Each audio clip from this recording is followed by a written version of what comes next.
Good morning and welcome to Morning Movie News, which is late today because I spent the morning covering one of the biggest movie news headlines of all time, the Disney-Fox merger. That video is up on the main Beyond the Trailer channel. I hope you'll check it out. It's of course a developing story. I'm sure we'll be talking about it for quite some time, so there will be plenty more videos in store, but my initial video again is up. It's again on the main Beyond the Trailer channel, and there's a link down below in the video description. But I wanted to do a morning movie news today anyway, even though it seems like nothing else is happening. This certainly took all the air out of the room, right? But we do have two stories to discuss. There's also a lot of other stuff going on that I wanted to touch base on, and also I promised you a morning movie news today. So speaking of a lot of stuff going on, things are very busy for Beyond the Trailer. It's busy at the end of the year. So I'm going to actually take up one of today's slots with several announcements. All right, so the first is that the Star Wars The Last Jedi ticket montage will be happening in Monday's Movie Math. So if you'd like to participate in that, you have to tweet me a photo of yourself at the theater, either with the poster or just, some proof that you're seeing Star Wars The Last Jedi at the theater. It can be just you, it can be you and a group of friends, your family. Take the photo, tweet it to me at Grace Randolph, and if I like it, that means I've gotten it. And the deadline to get your photo into Movie Math is this Sunday at 12 noon Eastern Standard Time. I'm already getting a bunch of great photos, but I just wanted to give you a heads up if you, in case, had not heard that the ticket montage for Star Wars is on. Then next up, since Star Wars is out, Beyond the Trailer's annual poll, where you get to vote for the best and worst movies of the year, is open. There's a link down below to that in the video description as well. And voting ends January 1st, because of course there are a lot of movies that I'm sure that many of you have still to see before you make your decision for what you liked the most and what you hated the most. You get to vote for your top 10 best movies of the year and your top 5 worst movies of the year. They're all listed there. You don't have to remember them on your own. It's a multiple choice survey. But again, a ton of you have already voted. The poll opened last night, but I look forward to seeing what the results are. And then the third announcement, it's so much stuff going on, is that on Tuesday, this Tuesday, December 19th, I will be doing a live viewing of It. You can watch with me live on the main Beyond the Trailer channel at 8 p.m. Eastern Standard Time, followed by a live Q&A at 11 p.m. Eastern Standard Time. And if for some reason you can't join me, those videos will be posted on the main Beyond the Trailer channel for you, so I can watch it with you whenever it might be best for you, timing-wise. I'm also curious, do you have any snack ideas for when we watch It together? Right now I'm thinking caramel popcorn for the circus, Georgie. All right, so just to recap, Star Wars The Last Jedi ticket montage is happening for Movie Math. Your deadline is this Sunday at 12 noon Eastern Standard Time to get me those pictures. The Beyond the Trailer annual poll is open for you to vote for your top 10 best movies of the year and top 5 worst movies of the year. The link is down below in the video description. To participate in that, you have until January 1st to vote. And this Tuesday, December 19th, join me live on the main Beyond the Trailer channel at 8 p.m. Eastern Standard Time to watch It. You have to have your own copy of the movie to participate. It comes out digitally that day, and then it'll be followed by a live Q&A at 11 p.m. Eastern Standard Time. All right, so let's get to today's two stories, which are about casting, featuring a new and old favorite. And we'll start with the new favorite, and that's Finn Wolfhard, who is, of course, is one of the stars of It. And everybody was really surprised that Jack Dylan Grazer, aka Eddie, got the first big role after the movie, and that's starring as Shazam's best friend in DC's upcoming film. And he's also, of course, Jack Dylan Grazer is also on Me, Myself, and I on CBS, which is a pretty darn good show, actually, and he's quite good on it, Jack Dylan Grazer being Brian Grazer's nephew. But Finn Wolfhard, who's on another show himself, Stranger Things, just got himself a starring role, and he, of course, is Richie in It.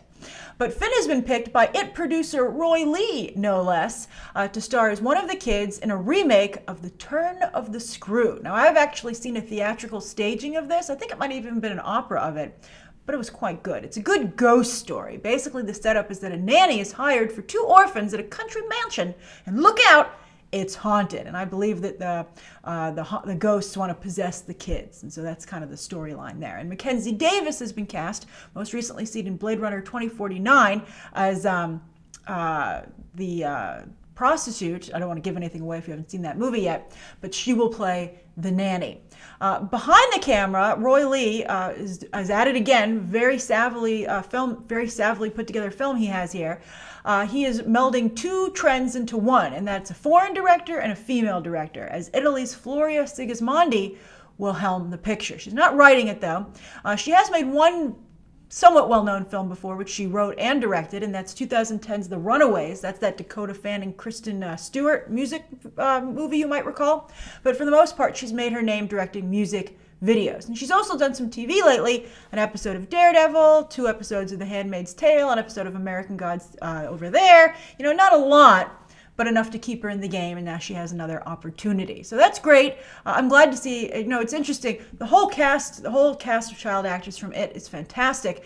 And I am surprised that, I think Sophia Lillis, off the top of my head, I believe that's the name, that she hasn't gotten anything herself. So talented. All right, so anyway, that's the first casting story. The second, our old favorite, is Jennifer Lawrence, who keeps getting work. How is that? Well, I think, you know, especially since there's been a bit of a fan backlash with her, she did not get noms for Mother. That turned out not to work out for her, even in that regard. But she signed this deal just before it became clear that wasn't going to happen. So good for her. Very savvy as well. But also, I think one of the reasons she continues to get work is she's still believed to be one of the few actresses that might be able to bring in box office. It's not guaranteed with her, but she has a better chance than most of the other women working in Hollywood in front of the camera today. Still a problem for actresses. Now, speaking of foreign directors, one of the things that makes this headline with Jennifer Lawrence so good is that she'll be starring for Luca Guadagnino, the director of Call Me By Your Name. And as you might recall, if you've seen my review of that movie, I was quite impressed with his work. So Lawrence, though, is producing this film, so she might have picked him. But it's a great team up, and she continues to get the creme de la creme of behind-the-camera talent to collaborate with. You know, she's so popular and has so many things go on, not so much popular with fans, I think, but so popular in Hollywood that she's even backburnered a Spielberg movie. That's how popular she is. Although Spielberg's plenty busy himself. So what will she be doing with old Luca? Well, Jennifer and Luca will be doing a movie called Burial Rites, a true crime drama based on the first novel by Hannah Kent, which made a little bit of a splash when it first came out, but not so much, I think. But it's about a woman in 1830 who killed 2 men and burned down their home, and as she's sentenced to death, and as she waits for that, to see if that sentence is confirmed, she in prison reflects on what she did and finds some kind of romantic situation. It sounds pretty good, but you know what it also sounds like?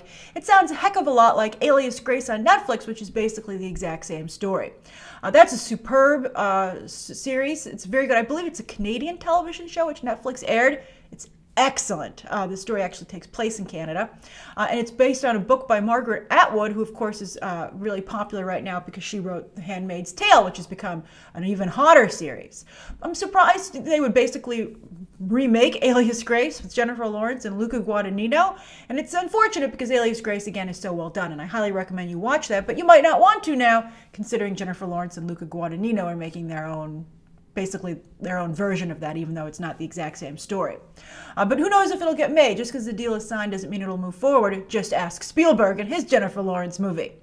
And what do you think? I'm surprised. What do you guys think? I know a lot of you aren't such big fans of Jennifer Lawrence these days. Does she keep sucking you back in, or is she only able to trick Hollywood? All right, so as for the viewer question, that's another reason I wanted to do today's episode, definitely, is because it's such a good viewer question. And this comes from the OK channel. And yesterday I reacted to the first full trailer for Annihilation. And in that reaction video, I outlined the drama, behind-the-scenes drama that's taking place with that movie.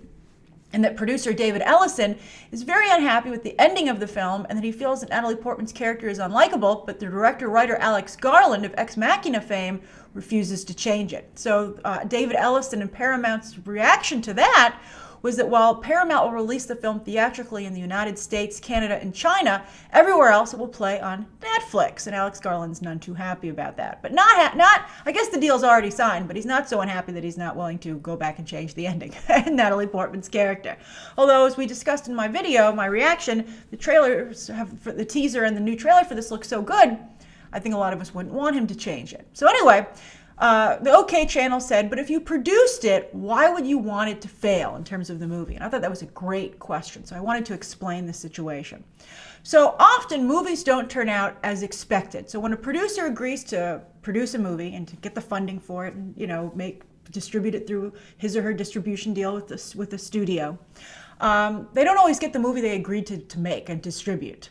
Especially because these days scripts are often not done when a movie goes into production, or they're massively changed on set.